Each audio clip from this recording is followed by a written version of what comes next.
This is from the time when I was 8 years old. The first time I really understood what it meant to be invisible to your own father.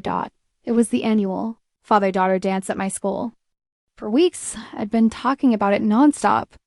I picked up my dress, a pink one with sparkles that twirled when I spun around. Mom helped me practice waltzing in our tiny living room, letting me stand on our feet as we moved to music from her old radio. "Daddy's going to love this dress, right, Mama?" I asked every single day. Mom's smile never quite reached her eyes. "It's beautiful, baby girl. You look like a princess." The night of the dance, I was ready 2 hours early. Hair in perfect curls, Mom had used the curling iron she usually saved for special occasions. A little bit of her lip gloss that made me feel so grown up. White shoes that only had one small scuff mark. I waited by the window, my face pressed against the glass, watching every car that passed. "He's coming, right, Mama?" He promised. "We'll see, sweetheart." Mom was cooking dinner she knew would go uneaten. "Why don't you eat something while you wait?" But I couldn't eat. My stomach was full of butterflies and excitement and hope. 6 o'clock came. Then 6:30. The dance started at 7. At 6:45. Mom knelt down in front of me, still in her waitress uniform from the lunch shift. "Honey, I don't think..." The phone rang. We both jumped up. Mom answered, listened, her face hardening. "I see. Okay. Yes, I'll tell her." She hung up and I already knew. I could see it written all over her face. "He can't make it, can he?" "Baby, he said there's an emergency at work." "He's okay, Mama." I started unpinning the flower from my hair. "I know. We can still go." "I'll take you." "Let me just change real quick." "No." I was already unzipping my dress. "It's a father-daughter dance. Everyone will know." I found out later there was no work emergency. He was having dinner with his new girlfriend. I was 8 years old, and I learned that some people can look at their daughter, their own flesh and blood, and choose something else. Someone else. Anything else. That night, I took off my princess dress and put on my pajamas. Mom held me while I cried, and I felt her tears falling into my hair. "I'm sorry, baby. I'm so sorry." But she had nothing to be sorry for. She was there. She was always there. That became the pattern of my childhood. A lifetime of almosts and maybes and broken promises. He promised to come to my 5th grade talent show where I sang Somewhere Over the Rainbow solo. I wore my lucky blue ribbon in my hair, the one he'd given me years ago when things were still good. I sang to an empty seat in the 3rd row, the one Mom had saved just in case. She recorded the whole thing on her phone, tears streaming down her face, clapping louder than any parent there. He called the next day. "I heard you were amazing, princess. We'll celebrate soon, I promise." We never did my 13th birthday. He was supposed to take me to get my ears pierced, something we planned since I was 10. I waited at the mall entrance for 2 hours. Mom sat on a bench nearby, pretending to read a magazine, but I could see her watching me check my phone, watching my face fall with each passing minute, watching me finally realize he wasn't coming.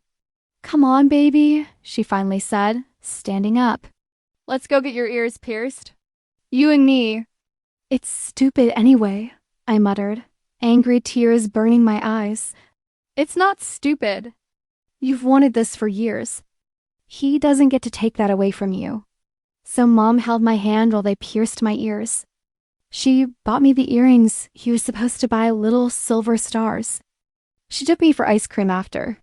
She made it special even though it wasn't the day I dreamed of. When he called 3 days later with some excuse about a business trip that came up suddenly, I didn't even get on the phone.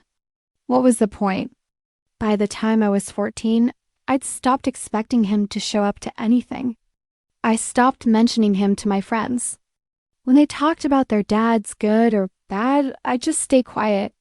It was easier than explaining that mine existed but didn't care enough to try. Instead, I poured everything into becoming someone who didn't need him. Someone who would make something of herself not because of him, but despite him. High school became my escape and my battlefield. While other girls were worried about boys and parties, I was competing for valedictorian. I joined every club, aced every test, worked part-time at the local bookstore to help Mom with bills. Mom worked 3 jobs. 3. Morning shift at the diner. Afternoon cleaning houses, evening shift at a grocery store. She was exhausted all the time, but she never missed a single one of my events. Not one. When I made the debate team, she was there for every competition, even if she had to beg someone to cover her shift. When I got the lead role in the school musical senior year, she came to all 5 performances, sitting front row center, mouthing the words along with me, Dot, my English teacher. Mrs. Patterson became like a second mother to me. She'd stay after school helping me edit college essays, talking about dreams bigger than our small town. "You're going to do amazing things, sweetheart," she'd tell me. "Don't let anyone's absence make you doubt your presence." I got accepted to 7 universities. Full scholarship to a prestigious college in Boston pre-med track. When the letter came, Mom and I cried for an hour, holding each other in our tiny kitchen. "My baby's going to be a doctor," she sobbed. "I'm so proud of you." I didn't tell him about any of it. Why would I? He'd built a whole new life, new wife, 2 stepdaughters he actually showed up for. I'd seen the photos on social media before I blocked him. Him at their soccer games. Him at their dance recitals. Him being the father to them that he never was to me, Dot. It hurt less than I expected. Or maybe I'd just gotten good at numbing that particular pain. College was freedom. 4 years of building a life he knew nothing about. I thrived. Made the dean's list every semester. Got research positions at the hospital. Made friends who became sisters. Fell in love with medicine and the idea that I could heal people, maybe because I understood what it felt like to be broken. He existed somewhere in the background of my life. Mom would mention him occasionally, how his business was doing well, how he'd bought a bigger house. I'd nod and change the subject. I wasn't angry anymore. I was just indifferent, and somehow that felt worse for him than anger ever could. Junior year. I met Daniel, a sweet guy who actually showed up when he said he would, who called when he was running late, who remembered little things I mentioned in passing.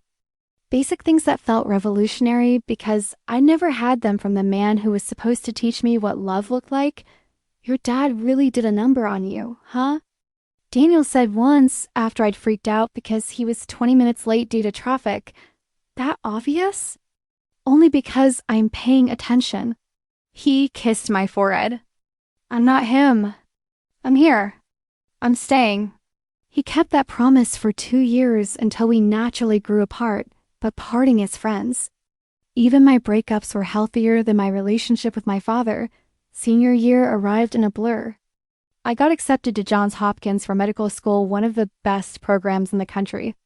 I also got offered a position at a hospital research program that would defer med school by a year but give me invaluable experience.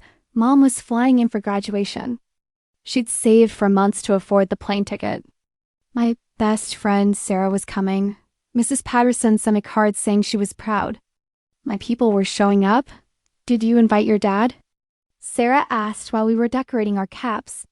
"Mom did." Without asking me. I shrugged, carefully gluing down rhinestones that spelled out MD bound. "He won't come, though." "He never does. Would you want him there if he did?" I thought about it honestly. I don't know. Part of me wants him to see what I became without him. Part of me doesn't want to give him the satisfaction. That's fair. I'd made peace with his absence. Or so I thought. Graduation day was perfect. Sunny, warm, everything you'd want for a celebration. Mom had flown in the night before, and we'd stayed up late talking and laughing. She looked tired but happy, wearing a new dress she'd bought special for today. "My baby, a college graduate," she kept saying.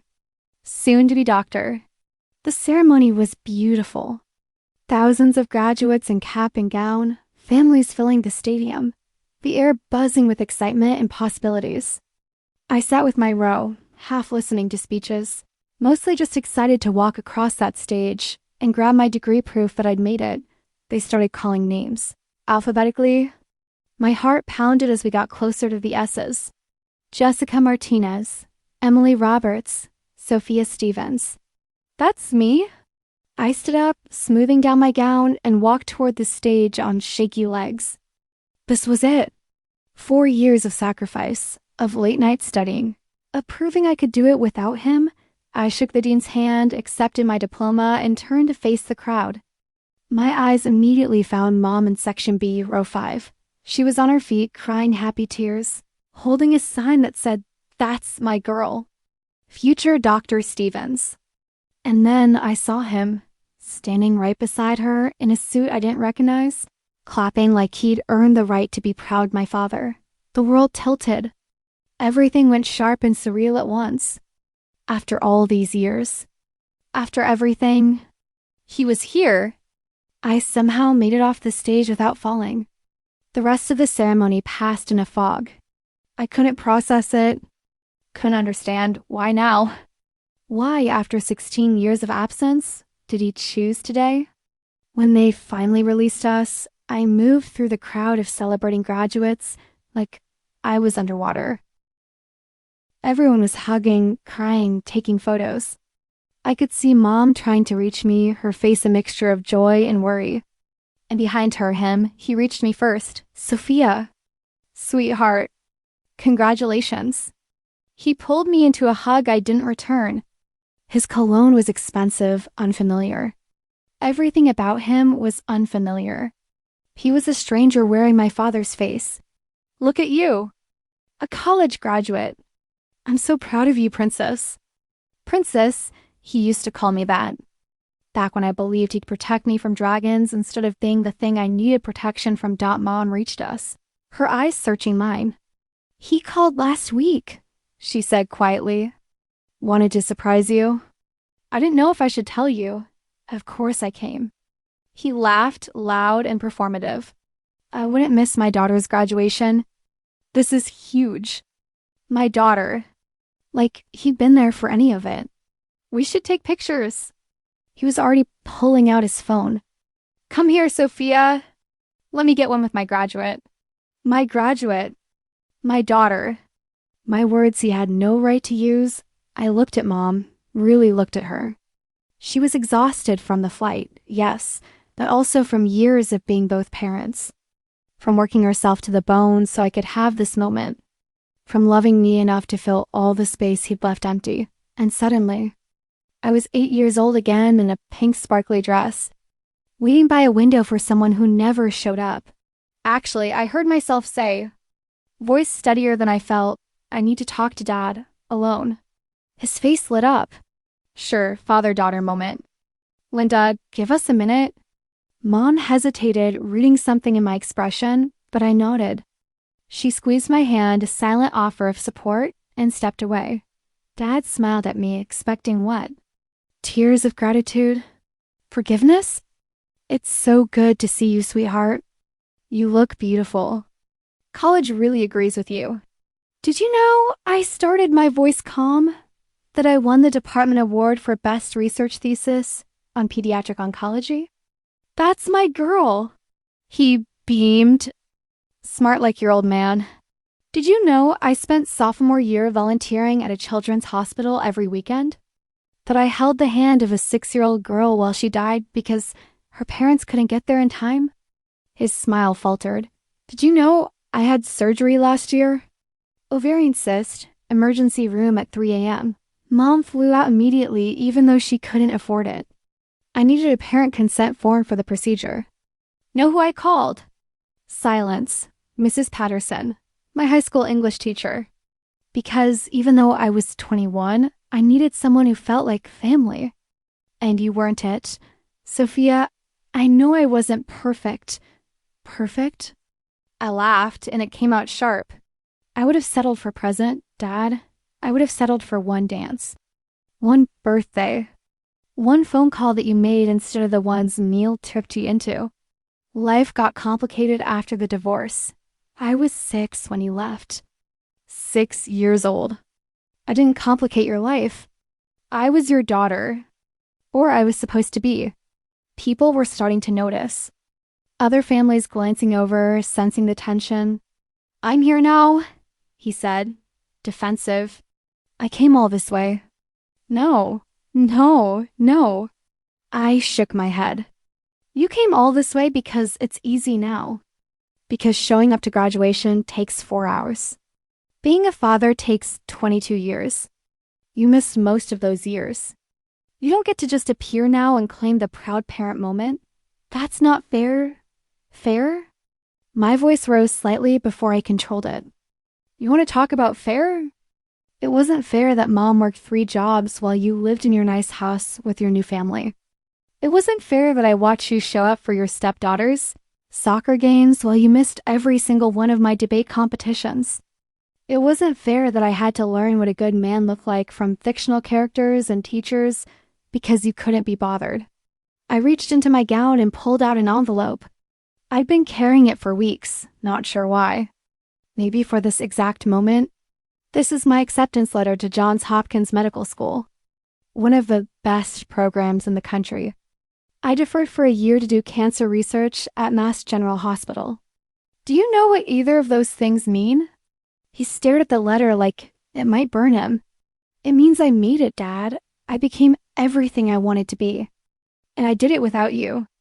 Every late night studying, every sacrifice.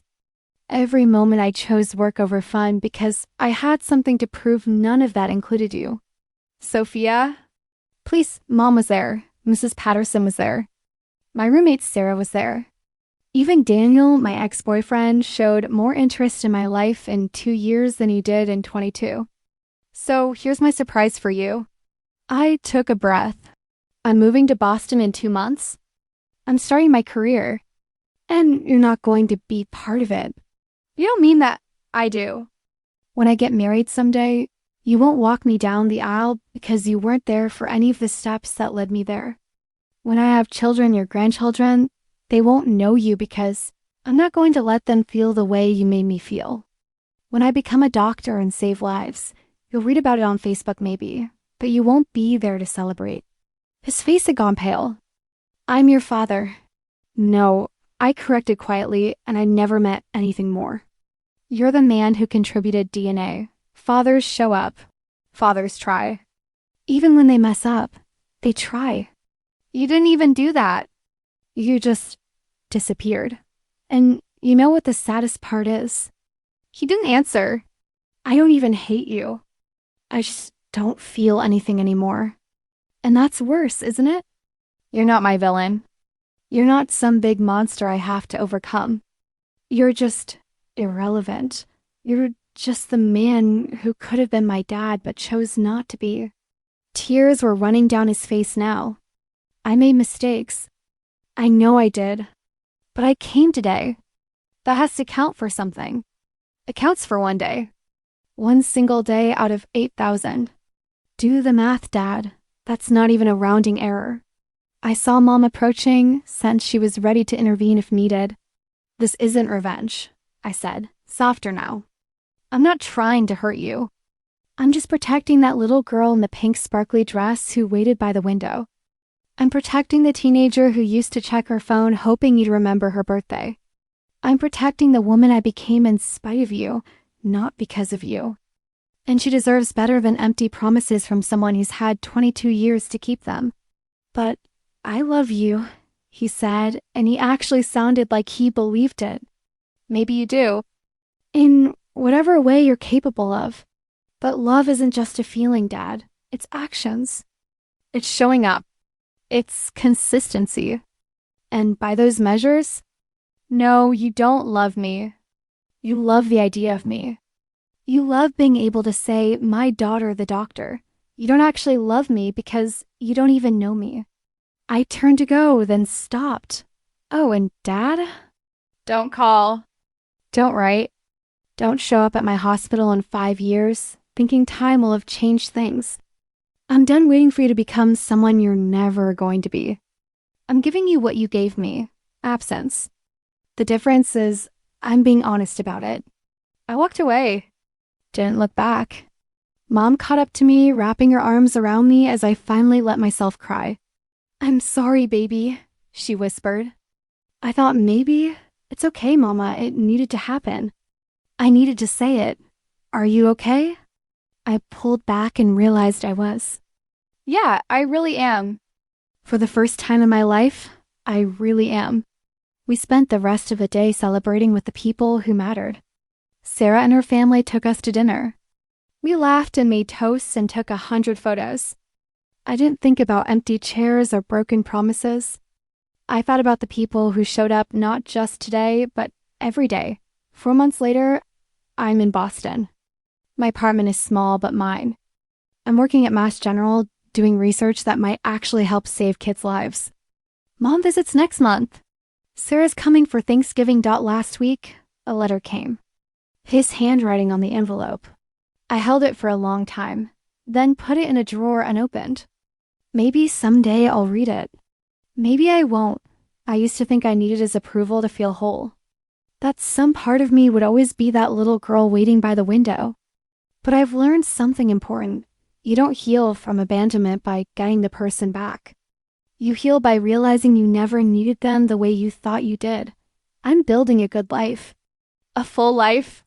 Surrounded by people who show up, who choose me, who prove through action that I matter. And that 8-year-old girl in the sparkly dress. She's at peace now. Not because her father came back, but because she learned she was always enough without him. Sometimes the biggest surprise isn't what others give you. It's what you give yourself. Permission to be whole without them.